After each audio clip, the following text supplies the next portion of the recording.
She announced, I'm engaged to someone else. We've been seeing each other for months, while still living in my house. I said, congratulations to you both. Then I had her escorted out by police that evening and changed every lock and security code. When her fiancé showed up demanding she be let back in, I'm Paul. I'm 38. She's Veronica. We'd been together 4 years, living in my house for 2.5. No rent, no bills, just fake job interviews and $18 smoothies. So when she sat across from me, twirling her spaghetti, smiling, and dropped, I'm engaged. Bradley proposed yesterday. I thought it was a prank, but no, she was dead serious. I wanted you to be the first to know. First? Yeah, I figured you'd want to know since I still live here. Still live here. She actually said, obviously things will change, but maybe I can stay another month or two until Brad and I find a place. Another month or two. So I get up, pour myself a scotch, take a sip, and say, congratulations. Now go pack your shit. She blinks. Wait, seriously? You're kicking me out tonight? That's abusive. You just told me you're engaged to another man while living in my house. You've got 2 hours. She starts filming. This is harassment. I start dialing. 911? Hi, yeah, my now ex-girlfriend just announced she's engaged while living rent-free in my home. I'd like her escorted out. Cops show up 20 minutes later. I show them the deed. My ID, utilities, mortgage app, all mine. They turn to her. Ma'am, are you on the lease? No, but do you pay rent? No, but I've lived here for years. They look at her like she's insane. Ma'am, he owns the house. You're not a tenant. She calls Bradley. He can't come get her. Dude has 3 roommates and no car. She packs 2 suitcases and 4 trash bags, all while live streaming like I just threw her into the street. Getting kicked out for falling in love, she tells Instagram. I tell her, text me when you want the rest of your stuff. I'll leave it on the driveway. You're going to regret this. Probably not as much as you're going to regret proposing to another man while using my Wi-Fi. Cops wait until she leaves in the car I let her use. I change every lock before midnight. Next day, 67 texts, 30 missed calls, 18 Instagram tags. Bradley DMs me. Bro, that was cold. She needed more time. I reply, bro, you proposed to my girlfriend while she lived with me. You don't get to bro me. Then her mom calls. What's going on? Why did you throw Veronica out? I asked, did she mention the engagement? She said you were just roommates. Cool. Did she also tell you the car she took was mine? Because I just reported it stolen. She got pulled over that afternoon. Called me from the station. You're actually evil. No, I'm just done playing landlord to my cheating ex. Come get the car. Tell your fiancé to pick you up. He's at work. So's Uber. Buy cost her $73. I didn't respond to her angry Venmo request. Then it got worse. 2 nights later, 9 p.m. Bradley shows up with 3 of his buddies. Starts banging on my door. Open up. We're getting her stuff. I call 911 again. 4 men attempting to break into my house. One's her fiancé. They try the back. Motion lights go off. My security cameras get everything. One guy tries to pop the sliding door. Cops roll up like they're in GTA. Bradley screaming, he stole her stuff. I show the cops receipts. Furniture? Mine. TV? Mine. Bed? Mine. She owns a ring light and 2 curling irons. One dude gets cuffed. The rest get trespass warnings. I look Bradley in the eye. She lived here for free for 2.5 years while cheating with you. I could sue her for back rent. You sure you want to go legal? He leaves. Next morning, Veronica posts a Notes app essay about surviving narcissistic abuse. Says I controlled her, isolated her, manipulated her. I reply once. She told me she loved me 4 days before announcing her engagement. Also, she used my card for a spa day with her fiancé. Here are the screenshots her friends go silent. Her sister DMs me. She said you 2 were broken up. We didn't know she still lived there. I'll come get the rest of her stuff already packed. Then came the legal threat. Some bargain bin lawyer sends me a cease and desist. Claims I owe her $50,000 for emotional distress and illegal eviction. My lawyer's response? Here's a counterclaim for $48,000 in back rent. And damages her lawyer immediately drops her. She tries to represent herself. Filed a 17-page essay about love-based trauma and eviction violence. Judge tossed it in 5 minutes. But then, the best part. She told Bradley she was pregnant to get the ring. His roommates installed cameras. Caught her on video, laughing that she made it up, and men are so easy. They handed it to the cops. Cops kicked her out. Again. Now, she's back at her mom's, posting healing-era reels. Working part-time retail. Engaged again to a guy she met online. Bradley moved back home. Deleted his socials. Roommates kicked him out for bringing the circus. And me? I haven't said a word. She tried to plan a wedding from my couch with another man. So I gave her a gift. Eviction. With free delivery. No RSVP required. My brother betrayed our family over a $2 million inheritance, but karma hit him harder than I ever could. When Grandpa passed away,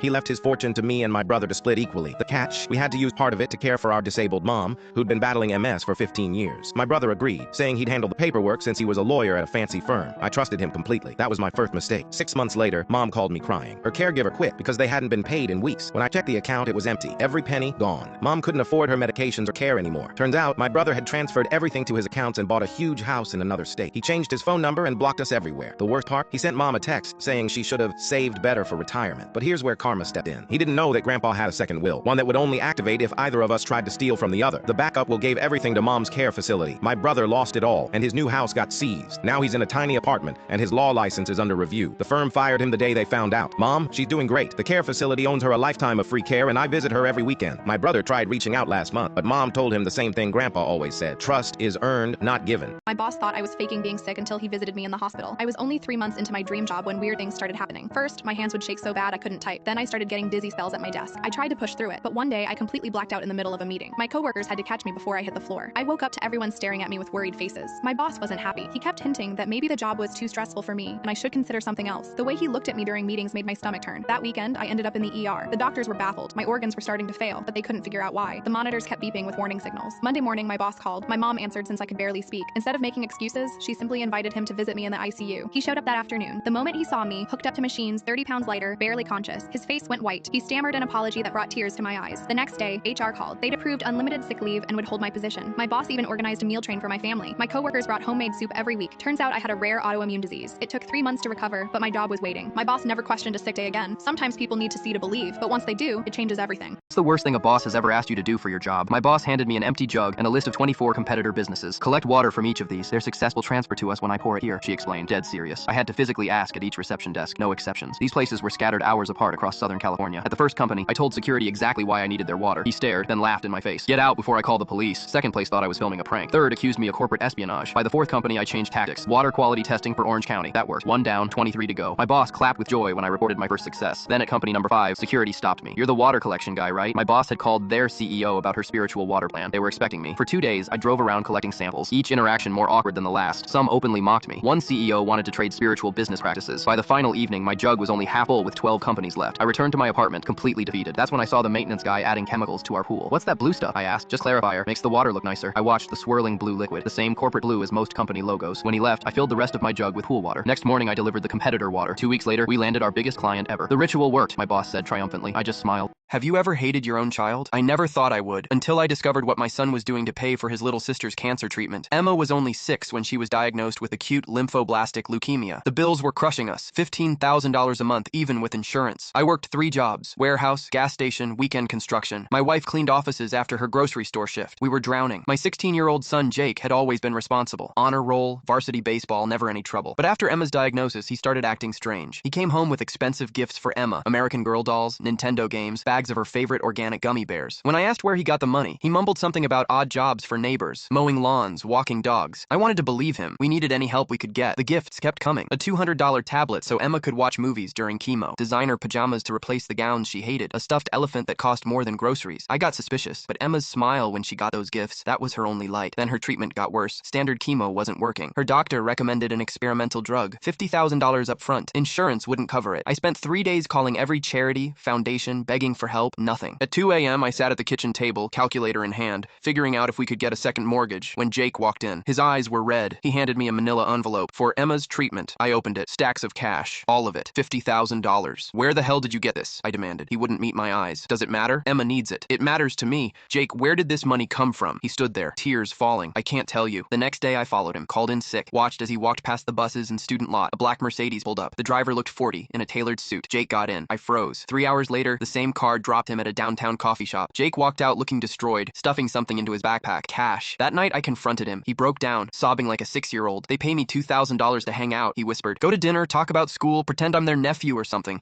Sometimes more for... He couldn't finish. How long? Since Emma got sick. I found them online. There's this whole network. Rich guys who pay for company. I told them I was 18. His voice cracked. I'm saving Emma's life, Dad. That's what matters. I wanted to kill those men. Go to every place and tear them apart. I wanted to shake my son until he understood how wrong this was. But mostly I hated myself for being so desperate, so helpless, that my son felt he had to sacrifice himself. When I told him we'd find another way, that we'd figure something out, he looked at me with such anger. There is no other way, he said. I've watched you and Mom work yourselves to death for months. I've seen the bills you hide from Emma. I've heard you crying in the bathroom when you think no one's listening. And if Emma dies because you stopped me from saving her, I'll never forgive you. That hit me like a physical blow, because he was right. We had no relatives, no miracle fundraiser, no insurance appeal. Just my 16-year-old son selling himself to strangers so his sister could live. I'm in the police station parking lot. I turned in names, license plates, everything I could remember. The detective said they've been tracking the network for months. My son's testimony could help shut it down, but I didn't turn in the money. It's in our bank account. Emma starts her first experimental treatment tomorrow. The doctor says her chances jumped from 30% to 80% with this drug, and I hate that I'm grateful. I hate that I'm proud of Jake for being willing to give everything for his sister. I hate that I failed so badly as a father that my child had to make this choice. Most of all, I hate that if Emma survives, it's because of what those men did to my son. How do you live with that?